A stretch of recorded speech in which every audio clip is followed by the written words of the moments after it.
Good morning day students. आज हम epithelial tissue के अंदर, ठीक है, एपिथेलियल टिश्यू के अंदर जो सरफेस होगा, सरफेस पे जो सेल होंगी, उनकी प्लाज्मा मेम्ब्रेन की जो मॉडिफिकेशन है उसके बारे में पढ़ेंगे।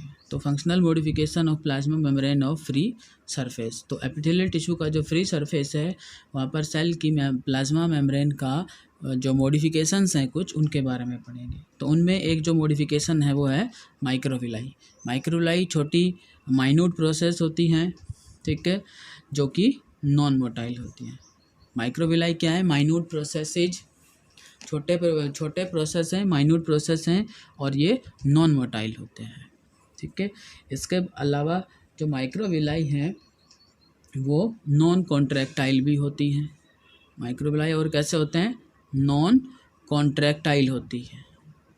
नॉन कॉन्ट्रैक्टाइल, ये इनका साइज घटता बढ़ता नहीं है, ये अपने फिक्स साइज़ पे रहती हैं और कोई मूवमेंट नहीं करती हैं। जैसे फ्लैजेला में मूवमेंट होता है, सीलियम में मूवमेंट होता है, इस तरह से इनमें कोई मूवमेंट नहीं है। नॉन कॉन्ट्रैक्टाइल हैं और नॉन मोटाइल हैं, माइन्यूट प्रोसेसेज होते हैं, बहुत फाइन प्रोसेस होती हैं, ठीक है। इसके अलावा ये जो माइक्रोविलाई हैं, इनका फ़ायदा क्या है? माइक्रोविलाई जो हैं वो सरफेस एरिया बढ़ा देते हैं एब्जॉर्प्शन का। Increase surface area, increase surface area by more than 20 times. Surface area of absorption, surface area of absorption by more than 20 times, मतलब लगभग ये 20 गुना ज़्यादा, 20 टाइम सरफेस एरिया को इंक्रीज कर देते हैं, ठीक है। और ज़्यादातर ये जो माइक्रोविलाई है, माइक्रोविलाई कहाँ मिलते हैं? जो स्मॉल इंटेस्टाइन हमारी, वहाँ पर प्रेजेंट होते हैं। गॉल ब्लैडर है वहाँ पर भी है, पीसीटी है वहाँ पर भी है, ठीक है। इसके बाद भाई इनका फंक्शन क्या होता है? फंक्शन अगर आप देखोगे, helps in absorption, secretion and excretion, ठीक है। ये किस में काम करते हैं? वैसे इनका मेन जो काम है वो एब्जॉर्प्शन का जो सरफेस एरिया उसको बढ़ा देते हैं, बाकी ये सिक्रीशन और एक्सक्रीशन में भी हेल्प करते हैं, ठीक है। Helps in secretion, absorption and excretion, ठीक है। ये इसमें भी और हेल्प करते हैं। इसके बाद लोकेशन कहाँ होगी, कहाँ कहाँ पर ये प्रेजेंट होंगे? इस तरह माइक्रोविलाई एपिथेलियल टिश्यू में कहाँ कहाँ पर प्रेजेंट होंगे? तो वो हैं wall of small intestine, inner wall of small intestine, inner wall of small intestine, ठीक है, गॉल ब्लैडर,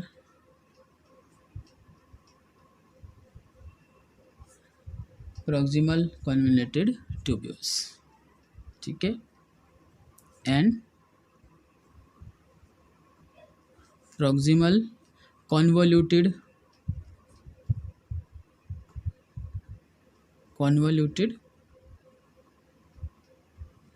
ट्यूब्यूल्स, ठीक है। इस तरह से कई जगह पर ये प्रेजेंट होंगे। इसके बाद में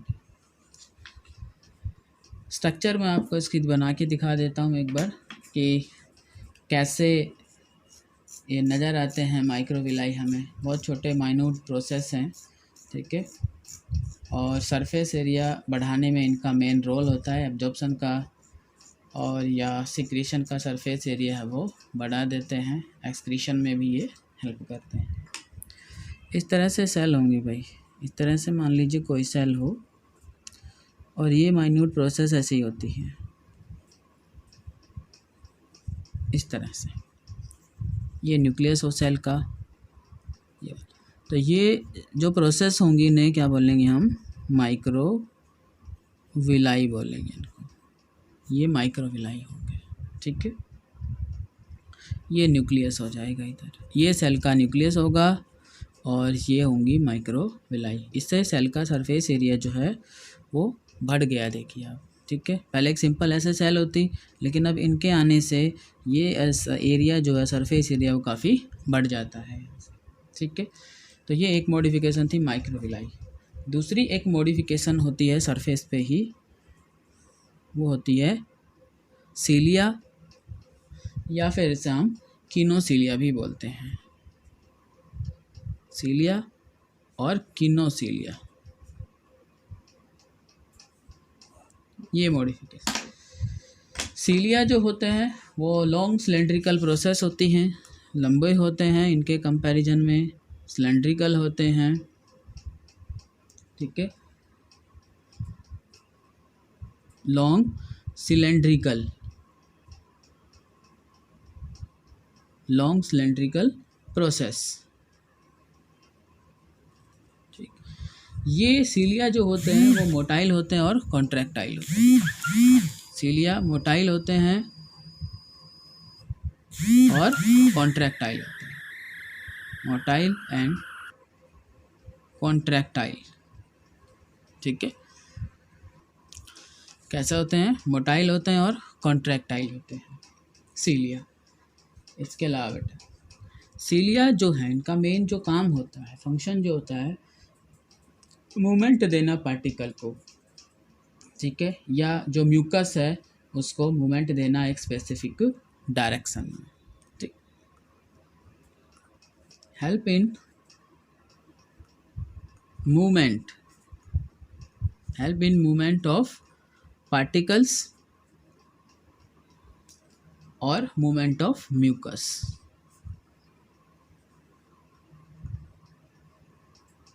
और movement of mucus in a particular direction, in a particular direction। ठीक है, ये किसी भी पार्टिकल को मूवमेंट देते हैं एक पर्टिकुलर डायरेक्शन में।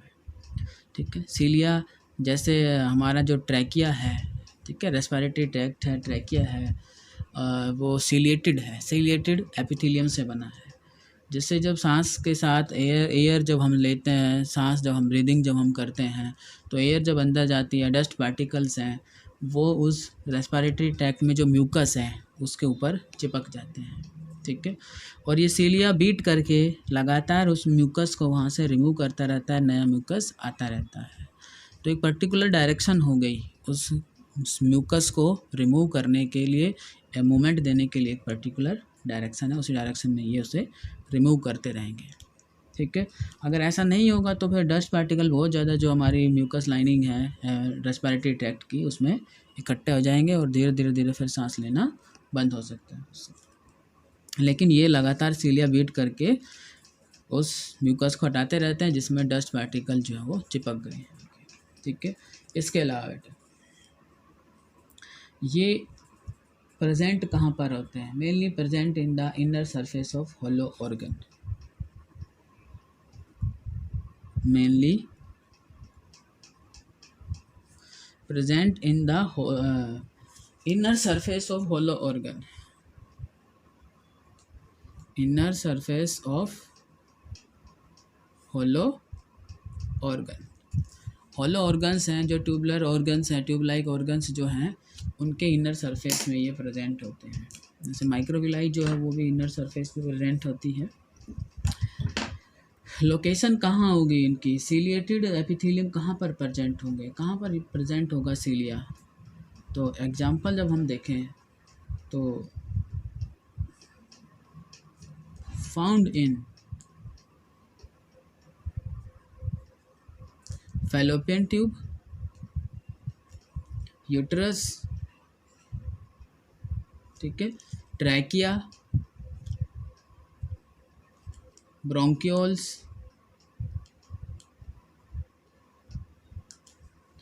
और एपेंडाइमल एपिथेलियम, या कहें हम जो inner lining of ventricles of brain.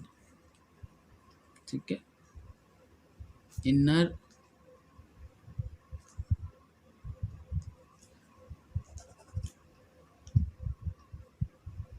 Lining of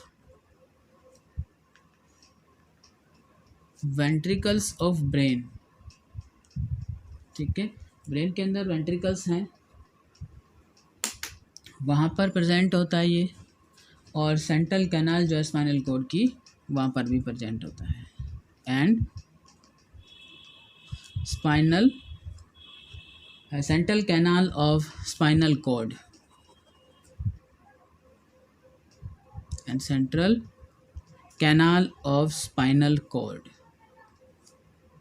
तो बहुत सी जगह पर बॉडी के अंदर ये प्रेजेंट होता है सीलिएटेड एपिथेलियम। जहाँ पर सीलिया प्रेजेंट हो जाएगा एपिथेलियम, उसे हम सीलिएटेड एपिथेलियम बोल देते हैं फिर। ठीक है, स्ट्रक्चर अगर आप देखें इसमें सेल की, तो स्ट्रक्चर इस तरह से होगी इनकी, ये सेल होगी, और इसका जो ये फ्री सरफेस होगा यहाँ पर इस तरह की ये फाइबर लाइक स्ट्रक्चर, छोटे छोटे माइन्यूट फाइन स्ट्रक्चर प्रेजेंट होंगी। ठीक है, ये ऐसे, और ये जो होगा बेसल ग्रेन्यूल्स होंगे जहाँ से ये सीलिया अराइज होंगे। ठीक है, ये होंगे बेसल ग्रेन्यूल्स, बेसल ग्रेन्यूल्स। ठीक है, और ये हैं सीलिया, ये सीलिया है, ऐसे स्ट्रक्चर होती है। इसके बाद थर्ड जो मॉडिफिकेशन है वो है स्टीरोसीलिया। थर्ड मॉडिफिकेशन है स्टीरोसीलिया।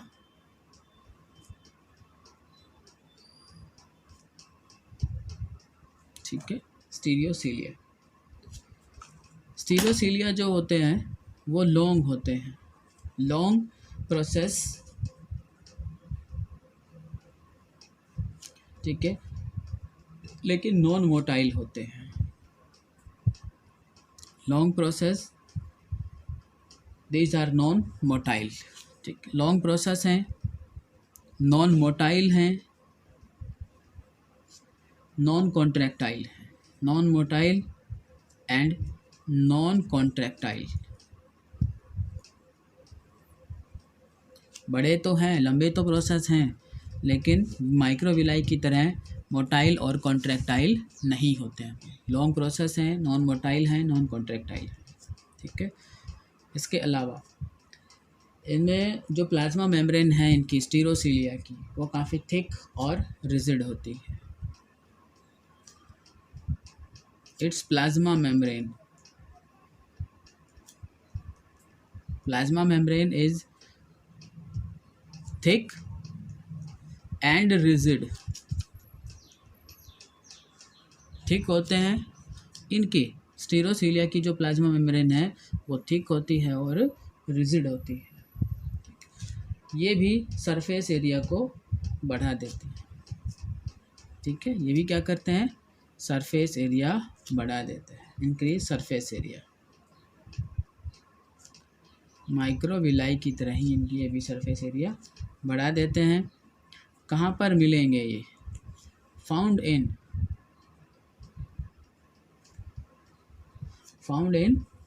एपिडिडाइमस, वास डिफरेंस, इनके अंदर फाउंड इन एपिडिडाइमस,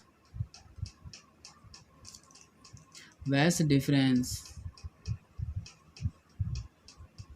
ठीक है, इनके अंदर ये प्रेजेंट होंगे। तो ये थे बेटा कुछ तीन मॉडिफिकेशंस हैं ये। एपिथेलियल जो टिश्यू है उसकी सेल का जो सरफेस होगा, फ्री सरफेस जो होगा, ये वहाँ पर इस तरह की मॉडिफिकेशंस हो सकती हैं उनमें। माइक्रोविलाई, सीलिया और ये स्टीरोसीलिया होता है। स्टीरोसीलिया की स्ट्रक्चर अगर आप देखोगे तो ये थोड़ा बड़ी प्रोसेस होती है। ठीक है, ये बड़ी प्रोसेस होती है। इस तरह से ये इन सेल के कंपैरिजन में काफ़ी बड़ी प्रोसेस होती है। इस तरह से ये स्ट्रक्चर मिलेंगे। माइक्रोविलाई बहुत छोटे होते हैं, लेकिन ये माइक्रोविलाई से काफ़ी बड़े होते हैं। ठीक है, ये इस तरह की प्रोसेस है जिनको हम स्टीरोसीलिया बोलेंगे। ठीक है, ये स्टीरोसिलिया, ये स्टीरोसिलिया। नेक्स्ट बेटा देखिए बेटा, नेक्स्ट जो टॉपिक है हमारा वो है इंटरसेलुलर जंक्शंस। इंटरसेलुलर जंक्शंस क्या होते हैं? इंटरसेलुलर जंक्शंस होते हैं कि कुछ एपिथेलियल जो सेल्स हैं वो मॉडिफाई होके स्पेशल स्ट्रक्चर बना लेती हैं। उन स्पेशल स्ट्रक्चर को हम क्या बोलते हैं? इंटरसेलुलर जंक्शंस बोलते हैं। ठीक है, these are special structures, these are special structures form present between adjacent epithelial cell, present between adjacent epithelial cells। ठीक है, उन सभी स्पेशल स्ट्रक्चर्स को जो दो एपिथेलियल सेल्स के एडजेसेंट सेल के बीच में होगा, क्या उनको हम बोलते हैं? Intercellular junctions. अब ये इंटरसेलुलर जंक्शंस कौन कौन से हैं और क्या इनके फंक्शंस हैं वो हमें पढ़ने हैं। ठीक है, these are special structures present between adjacent epithelial cells. और ये जंक्शंस क्या प्रोवाइड करता है? Intercellular junctions provide functional, structural and functional link. ठीक है, इंटरसेलुलर जंक्शंस उन सेल को क्या प्रोवाइड करता है? Structural and functional link provide करता है। Provide structural and functional links. ठीक है, उन आपस में जो एडजेसेंट सेल होंगी, जो नज़दीक सेल होंगी, उनके बीच में ये स्ट्रक्चरल और फंक्शनल लिंक की तरह काम करता है, ये इंटरसेलुलर जंक्शंस। तो इंटरसेलुलर जंक्शंस कौन कौन से हैं वो हमें पढ़ने हैं भाई। तो फर्स्ट हम पढ़ेंगे, एक इंटरसेलुलर जंक्शन होगा इंटरडिजिटेशन। इंटरडिजिटेशन,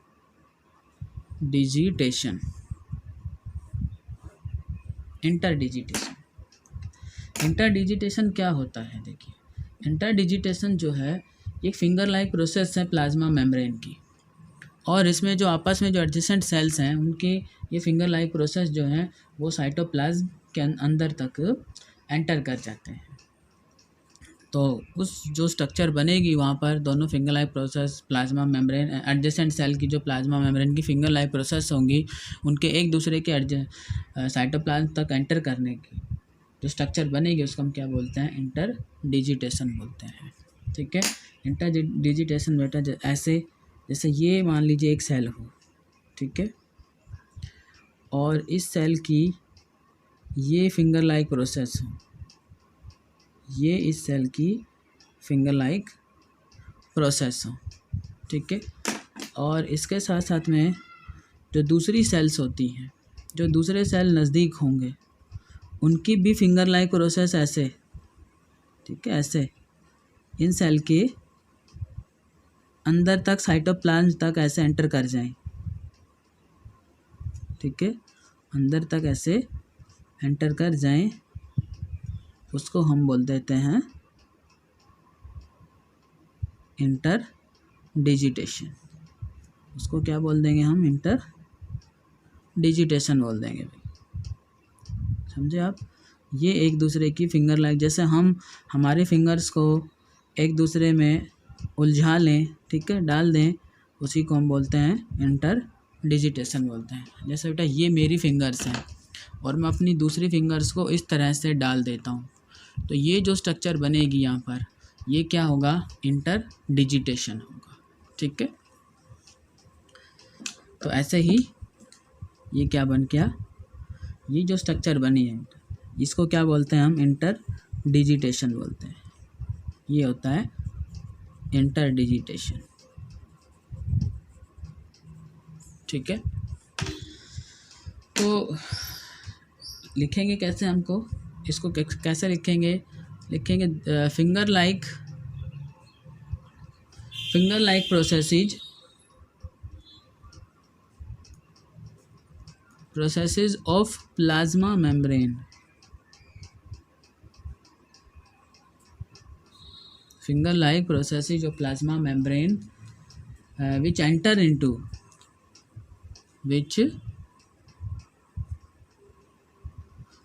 into cytoplasm of adjacent cell, into cytoplasm of adjacent cells। ठीक है, एडजेसेंट सेल की जो फिंगर लाइक प्रोसेस है वो एक दूसरे के अंदर ऐसे एंटर कर जाए तो उसको हम बोलते हैं इंटरडिजिटेशन। ठीक है, मिलेंगी कहाँ पर? इस तरह की जो स्ट्रक्चर्स हैं इंटरडिजिटेशंस हैं वो कहाँ मिलेंगे? Structures are found in transitional epithelium. ठीक है, found in transitional epithelium.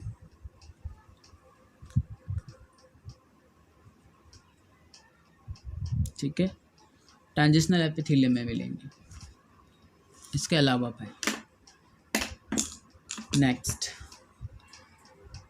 Next जो टाइप होगा वो होगा एडहेरिंग और डेस्मोसोम। एडहेरिंग और डेस्मोसोम्स, ये हम इसको बोलते हैं। ठीक है,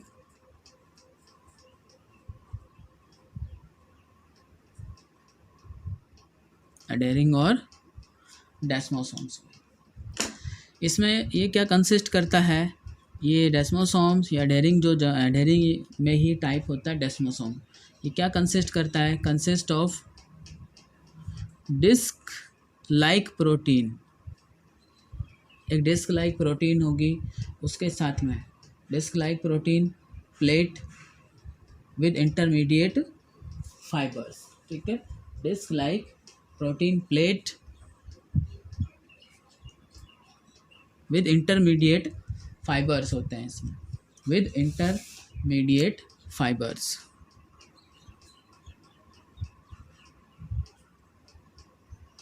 इस एडहेरिंग के अंदर जो डेस्मोसोम्स है या जो एडहेरिंग जो है स्ट्रक्चर इंटरसेलुलर जंक्शन, उसके अंदर डिस्क लाइक प्रोटीन प्लेट होती हैं, उसके साथ में इंटरमीडिएट फाइबर्स होते हैं।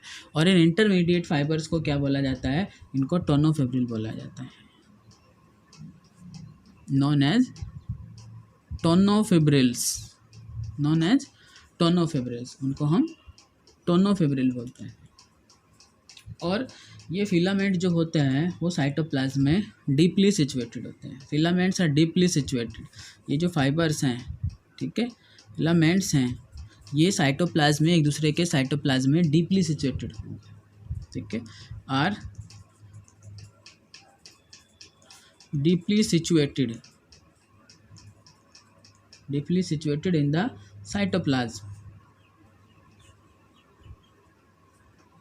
The cytoplasm, of respective cell या adjacent cell वहाँ प्रेजेंट। Provide mechanical support. ठीक है, क्या प्रोवाइड करते हैं? मैकेनिकल सपोर्ट प्रोवाइड करते हैं। ठीक है, प्रोवाइड मैकेनिकल सपोर्ट। ठीक है, मैकेनिकल सपोर्ट प्रोवाइड करेंगे। कहाँ प्रेजेंट होंगे? स्ट्रैटिफाइड एपिथेलियम जो है वहाँ प्रेजेंट होंगे। इस तरह के जंक्शन कहाँ देखने को मिलते हैं? स्ट्रैटिफाइड एपिथेलियम जो है उसके अंदर देखने को मिलते हैं, स्ट्रैटिफाइड एपिथेलियम में देखने को मिलता है। ठीक है, इसकी स्ट्रक्चर देखते हैं बेटा, इसकी स्ट्रक्चर देखते हैं वो कैसी नज़र आती है हमें। ठीक है बेटा, एडहेरिंग के अंदर या जो डेस्मोसोम जो है उसकी ऐसी स्ट्रक्चर होती है भाई। इसमें ये जो होते हैं ये फाइबर लाइक, ये सब क्या है? टोनोफिब्रिल्स हैं। ये प्रोटीन के फाइबर हैं जिनको हम क्या बोलते हैं? टोनोफिब्रिल्स बोलते हैं। ठीक है, ये प्रोटीन की प्लेट होगी, प्रोटीन प्लेट, या जिसको हम बोलते हैं प्लाक, ये प्लेट होगी। ठीक है, बीच में ये और इंटरसेलुलर मटेरियल होगा, एक सेल इधर होगी, एक सेल इधर होगी। ठीक है, ये एक सेल, ये इधर साइटोप्लाज्म होगा सेल का, इधर साइटोप्लाज्म होगा सेल का, और उन दो सेल के बीच की ये ऐसी स्ट्रक्चर बनेगी जिसको हम बोलते हैं डेस्मोसोम, जिसमें ये प्लाक प्रोटीन प्लेट है, टोनोफिब्रिल्स हैं, ठीक है। और अंदर इंटरनली जो हम देखेंगे इन दोनों इस स्पेस के अंदर भी क्या होंगे, प्रोटीन के लिंकर्स होंगे, ठीक है। प्रोटीन की स्ट्रक्चर होंगी जिनको हम क्या बोल देते हैं, लिंकर्स बोल देते हैं भाई। ये जो स्ट्रक्चर है, ये जो जंक्शन इंटरसेलुलर जंक्शन है, ये सपोर्ट प्रोवाइड करता है, ठीक है। क्या प्रोवाइड करता है, मैकेनिकल सपोर्ट प्रोवाइड करता है एडजेसेंट सेल्स को, ठीक है। इसके बाद भाई नेक्स्ट देखिए, नेक्स्ट हमारे पास में टाइट जंक्शन। और टाइट जंक्शन कैसा होता है कि कुछ कुछ जगह पर at some places plasma membrane जो है एडजेसेंट सेल की वो फ्यूज़ हो जाती है, फ्यूज़ होके और एक नई स्ट्रक्चर बना लेती हैं। उस स्ट्रक्चर को हम बोलते हैं टाइट जंक्शन। और ये टाइट जंक्शन जो है वो लीकेज को रोकता है टिश्यू ओवर टिश्यू सरफेस, ठीक है। तो इसको कैसे डिफाइन करें हम, वो है कि at some places plasma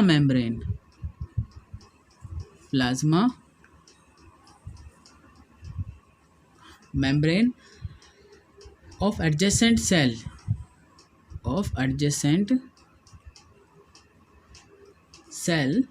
becomes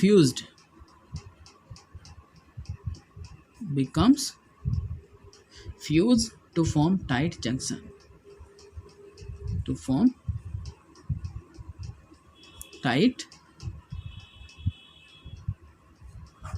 junction बना लेते हैं, जिसमें एडजेसेंट सेल्स जो हैं कहीं कहीं पर बीच बीच में एक दूसरे के साथ में फ्यूज़ हो जाती हैं और एक स्ट्रक्चर बना लेती हैं। उस स्ट्रक्चर को हम बोलते हैं टाइट जंक्शन, ठीक है। और ये टाइट जंक्शन जो है वो लीकेज रोकने का काम करता है, स्टॉप लीकेज या लीकिंग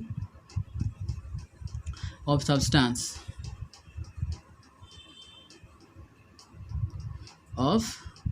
substances from टिश्यू, ठीक है। टिश्यू जो है कुछ उनमें सब्सटेंस की लीकेज को ये टाइट जंक्शन जो है वो रोक देते हैं, ठीक है। Mainly found in columnar epithelium. कहाँ पर मिलते हैं इस तरह के junction, mainly found in columnar epithelium, क्योंकि एपिथेलियम जो कोलुमनर सेल्स हैं वो काफ़ी लंबे हैं, तो काफ़ी लंबे होने की वजह से उनकी ब्रेड्थ जो है वो कम है और जो उनकी लंबाई है वो ज़्यादा है। लंबाई ज़्यादा होने की वजह से उनकी मेम्ब्रेन जो है वो कहीं कहीं पर फ्यूज हो जाती है, एक दूसरे के साथ मिल जाती है और इस तरह की स्ट्रक्चर जो है वो बना लेते हैं। तो इसका डायग्राम देखते हैं हम कि कैसे जंक्शन बनते हैं, टाइट जंक्शन कैसे बनते हैं, ठीक है। डायग्रामेटिकली हम इसको देखें तो ये जो होंगी प्लाज्मा मेम्ब्रेन होगी भाई, ये क्या होंगी, प्लाज्मा मेम्ब्रेन होगी।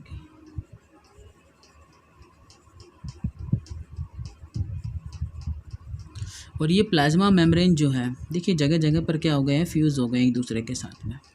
फ्यूज़ होने के बाद में इनके जो स्टैंड उसको भी क्या कर दिया गया, इस तरह से सील कर दिया गया है, ठीक है। कम्प्लीटली इसको सील कर दिया गया है ताकि कोई भी मटेरियल यहाँ से बाहर ना आ सके। और ये जो जंक्शन बनेगा अब इसको हम बोलते हैं टाइट जंक्शन, ठीक है।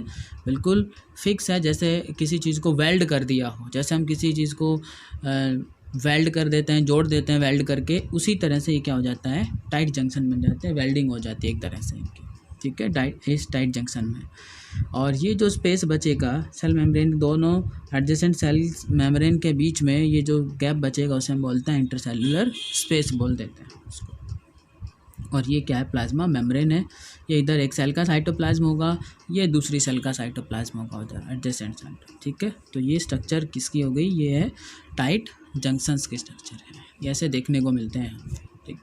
अब नेक्स्ट जो हमारे पास में जंक्शन है वो है गैप जंक्शन। नेक्स्ट जो जंक्शन होगा हमारे पास में वो होगा गैप जंक्शन। गैप जंक्शन के अंदर क्या होता है भाई कि कुछ फाइन हाइड्रोफिलिक चैनल्स होते हैं दो सेल्स के बीच में, एडजेसेंट सेल्स जो हैं उनके बीच में हाइड्रोफिलिक चैनल्स होते हैं। और ये हाइड्रोफिलिक चैनल्स जो हैं वो सिलेंडर प्रोटीन के जो सिलेंड्रिकल प्रोटीन्स हैं या प्रोटीन सिलेंडर्स जो हैं उनकी हेल्प से बनते हैं। और यहाँ से किसी भी चीज़ की रैपिड जो ट्रांसफ़र है आयंस की है या स्मॉल मॉलिक्यूल्स हैं उनकी रैपिड ट्रांसफ़र की जा सकती है गैप जंक्शन के थ्रू। ठीक है, तो they are fine hydrophilic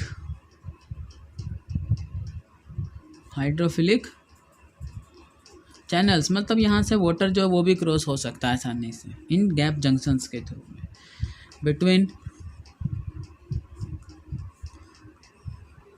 adjacent sales. ठीक है, दो सेल्स के बीच में जो एडजेसेंट सेल्स हैं, जो नज़दीक जो सेल्स हैं उनके बीच में हाइड्रोफिलिक चैनल्स बन जाते हैं। और ये हाइड्रोफिलिक चैनल्स किसकी हेल्प से बनते हैं? ठीक है, between adjacent sales formed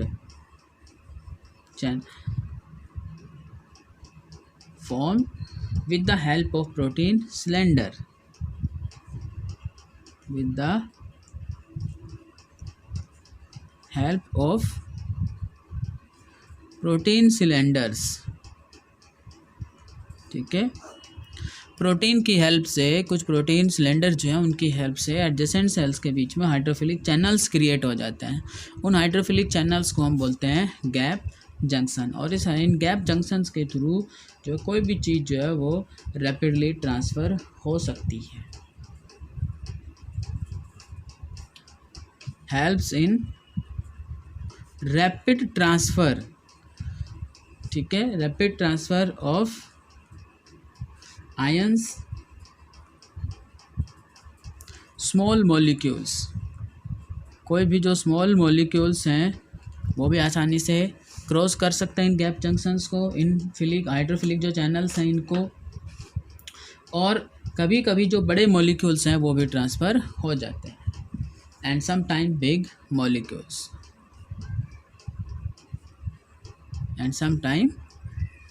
molecules, बड़े मॉलिक्यूल्स भी ट्रांसफ़र हो जाते हैं। अगर गैप जंक्शन का पोर साइज अगर बड़ा हुआ तो बड़े मॉलिक्यूल्स भी हैं वो ट्रांसफ़र हो सकते हैं भाई इसमें।